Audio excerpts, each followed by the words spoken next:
na somo linalozungumzia habari ya Mkristo na kazi katika moyo wa Mungu. Mkristo na kazi katika moyo wa Mungu. Tuko sawa sawa? Nafikiri katika somo hili tutaona Mkristo katika maeneo ya kazi ambayo Mungu anapenda kufanywa kwa bidii. Tunapoangalia, tunapozungumzia kazi na moyo, lazima kazi na kuwepo, lakini bado tunahitaji kuwa na moyo wa kuitenda ile kazi. Kama mtu akavunjika moyo, hawezi kufanya kazi hata kama ipo. Tunaelewana wanaona? Kazi kwa lugha nyingine tunasema ni uhai. Mtu anapokuwa na kazi inamsababishia kuonekana na sahihi. Na mtu akikosa kazi, ujue kwamba hakuna matokeo ya aina yoyote yatakayoweza kumsaidia kuendelea mbele zaidi. Lakini tunaanza kuangalia kwanza kabisa mwanzilishi wa kazi. Mwanzilishi wa kazi ni Mungu. Tuko sawa na Mungu. Tunaposoma kitabu cha Mwanzo sura ya 1 na ule mstari wa 1 na mstari wa 26. Mwanzo sura ya 1 na mstari wa 1. Biblia inasema, hapo mwanzo Mungu aliziumba mbingu na nchi. Mungu ndiye mwanzilishi wa kazi. Anasema hapo mwanzo Mungu aliweza kufanya kazi ya kuziumba mbingu na nchi kabla ya vitu vyote. Mstari ule wa 26 akasema, tunasoma mstari wa 26. Mungu akasema, na tumfanye mtu kwa mfano wetu, kwa sura yetu, wakatawale samaki wa baharini na ndege wa angani na wanyama na nchi yote pia, na kila chenye kutambaa kitambacho juu ya nchi. Inazungumzia Mkristo na kazi na moyo wa Mungu. Katika moyo wa Mungu. Moyo wa Mungu ni upi? Moyo wa Mungu anahitaji kila mmoja tufanye kazi. Kwa sababu tunapoangalia katika kitabu cha Mwanzo ile sura ya 2 mstari wa 15, Biblia inasema akamtoa huyo mwanadamu, akamweka kwenye bustani. Alipomweka mle, Biblia inasema akampa majukumu ya kufanya, akampa kufanya kazi kwamba ailime, lakini akishakulima aitunze. Kuona kwamba kazi inakuwepo lakini inaboreshwa, inatengenezwa ili kuweza kuendelea kuwepo. Tunaelewana na Mungu? Kwa hiyo tunayo kazi watumishi wa Bwana ya kufanya. Tumetoa pesa hapa, ni matokeo ya kazi tunapofanya. Lakini tukishindwa kuwa na kazi, tunafika hatua tunapata aibu. Tunapata aibu na kuangukia kwenye mtego ambayo adui shetani ameiandaa. Kwa sababu mwanadamu duniani tunahitaji kuwa na kazi za kufanya ili situletee heshima. Kazi inakufanya mtu kuletea heshima, kumtangaza wewe ni nani. Lakini ukikosa kazi, ndipo mwisho hata wa maisha yetu yanaweza yakawa mafupi, kwa sababu tutatamani kuwa na vitu na wakati mwingine hatuna kazi, tunajikuta mambo yameharibika. Na watu wanatokea kuwa waongo, na watu wanatokea kwa vitu wasivyotimiza kwa sababu ya kutokuwa na kazi. Sasa kumbe Mungu ndiye mwanzilishi. Maana Mungu alianza kuiumba mbingu na nchi.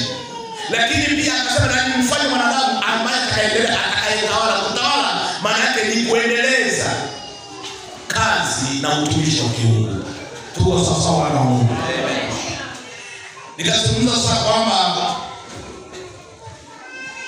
tunaona Mungu kama tulivyosema kwamba ndiye mwanzilishi wa kazi. Tukisoma pia kitabu cha Mwanzo sura ya 2 na ule mstari wa 2. Mwanzo sura ya 2 na mstari wa 2. Biblia inasema kwamba na siku ya 7 Mungu alimaliza kazi yake yote aliyoifanya, akastarehe siku ya 7, akaacha kufanya kazi yake yote aliyoifanya. Unaona? Kumbe tunaona tunapofanya kazi kuna wakati ambao tunafika tunapumzika na kuiona kazi tuliyoifanya inakuwa ni salama, iko vizuri. Kwa hiyo ndugu zangu, tukiwa Bwana, kama Mungu amefanya kazi, nasi tunahitaji kufanya kazi. Na Mungu anapenda sana kuona Mkristo, mtu yeyote yule anafanya kazi, kwa sababu kufanya kazi kunaleta uhai wa mtu, kunampa ujasiri, kunampa nguvu. Ukionekana kwamba imeanza kuingia roho ya kutoweza kufanya kazi, uelewe kwamba hapo shetani anakutafuta, kwa sababu kuna uhitaji utakaohitajika. Utahitaji kusafiri, unahitaji nauli. Utahitaji kujenga, utajenga na ipi? Utahitaji kutoa, wakati mwingine hamna. Unahitaji kufanya kitu kizuri. Unahitaji kuoa. Huyo aliyetangazwa hapa nafikiri kuna gharama nyingi alizosoma na zitaendelea kutoka. Asingekuwa na fedha, maana yake angeweza kuangalia namna gani akizi haja ya mwili, kwa sababu kama mwanadamu ameuliwa mambo ya kufanya. Amefika tu amekuwa, lakini sasa hana fedha na mwanamke hawezi kumpata kwa hali, maana yake anatumia njia ambayo iko sahihi. Na ambayo njia ambayo sio sahihi, pengine anaweza kujiza tamaa yake, pengine kwa kuingia kwa kutenda kitendo ambacho sio sahihi.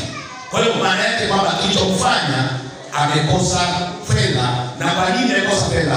Hana kazi za kimwili na za kiroho ambazo kuhubiri injili katika maeneo yao.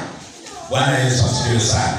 Tunafanya kazi za kiroho, lakini tunafanya kazi za kimwili pia, wana wa Mungu. Kuonekana umependeza inakuwa si kiroho tu, bado kuna kupendeza kimwili. Umenunua nguo nzuri ya gharama kubwa na ikachoma vizuri, au kama imechora ni special kutoka kule umeichukua special ile, lakini ichora vizuri na ni ya gharama na inakupa hadhi wewe mwenyewe. Siku moja nilisafiri kufuata leseni ya ndoa pale TRA pale Geita mkoani, baada ya kuwa imeexpire ya kwanza. Nilipoingia mle kwenye ofisi ya TRA, unajua kwamba nilikuwa nimevaa vizuri, nguo nzuri, nikachomekea na kalamu kwenye shati hapa, alafu nikawa na notebook kama hii. Nikaingia kisoko kwa kujiamini, maana nimevaa kwanza vizuri na lugha ninafahamu vizuri na kufaa kuingia na kufaa kuingia. Sasa baada ya kuingia mle, kwa sababu nina ujasiri wa vile vitu nilivyonayo, nilipoingia nikakuta watu wamekaa kwenye benchi wengi, yaani wamekaa kwenye benchi mpaka kona hiyo.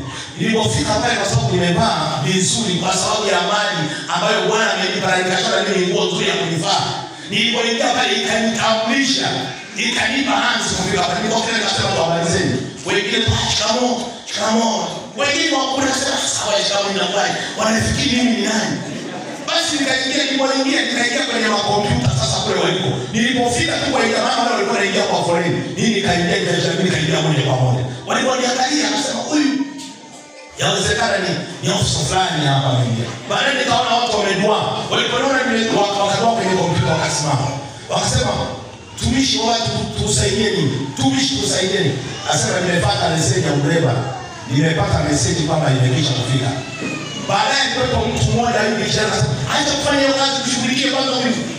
Baadaye akaanza kushughulikia ni wakati tena hapa nikataja majina yangu, ikapekua baadaye wakanipatia. Waliponipatia ninaona watu nikawaacha kama kujiangalia hivi vipi mbona yeye amekuja. Sasa nilifuatana na mtu mmoja tunataka kuzungumza kingine. Nilifuatana na mtu mmoja alikuwa na msweka wa kabaro ambayo mpaka amekuja.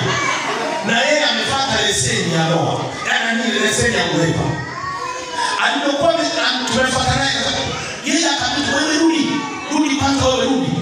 Akarudishwa. Sasa si kwamba labda nafikiri kaka yake ilionekana kwamba hata kama ni mpelelezi ina maana itajulikana baadaye, lakini niliingia kwa kujiamini kwamba mimi ni mtu ambaye anajulikana kama mtumishi wa Mungu, lakini pia mtu anayejitambua mwenye kazi na inaweza kuwa na vitu vyenye heshima. Bwana Yesu asifiwe. Kwa ile labda hiyo ana kazi gani? huyo hajajiwa haki huyo, hapana, kama mtu. Kumbe anatafuta kwamba mtu mwenye kazi atakayesababisha kuleta mchango mkubwa katika familia. Haleluya. Kwa hiyo sasa, ndugu zangu, jambo la nne kwamba huyu Mungu pia alikuwa na kazi ya uchungaji, kufanya uchungaji. Zaburi 23 nafikiri tunaifahamu inavyoelezea, Bwana ndiye mchungaji wangu. Kumbe huyu mtu aliandika Zaburi anakiri kwamba Bwana ndiye anayeshughulika kunichunga. Kwa hiyo ndio maana kwamba leo tuko sisi wachungaji tunachunga. Tungeliweza kuwa tunatumikia serikali, kazi tunayoifanya, na waambia watumishi wa Bwana, wachungaji wanafanya kazi kubwa sana, kazi kubwa sana. Tungelipwa mishahara mikubwa sana. Serikali yenyewe inatuomba tushirikiane kwa ajili ya kutangaza amani, hasa tuwaambie Wakristo ndani ya mioyo yao wawe na chanzo cha amani. Wanaona kwamba viongozi wa dini wana kazi kubwa. Siku moja nikiwa pale Kawili nikaletewa barua kutoka sekondari ya Mgambereni. Imeandikwa, mchungaji, tunaomba hekima yako wasaidie vijana wetu wanafunzi. Sisi wametushinda kwa sababu kuna vitendo vinavyoendelea hapa sio vizuri. Wewe tunahisi kwamba watu wamewaingiza kwenye kuweka viboko.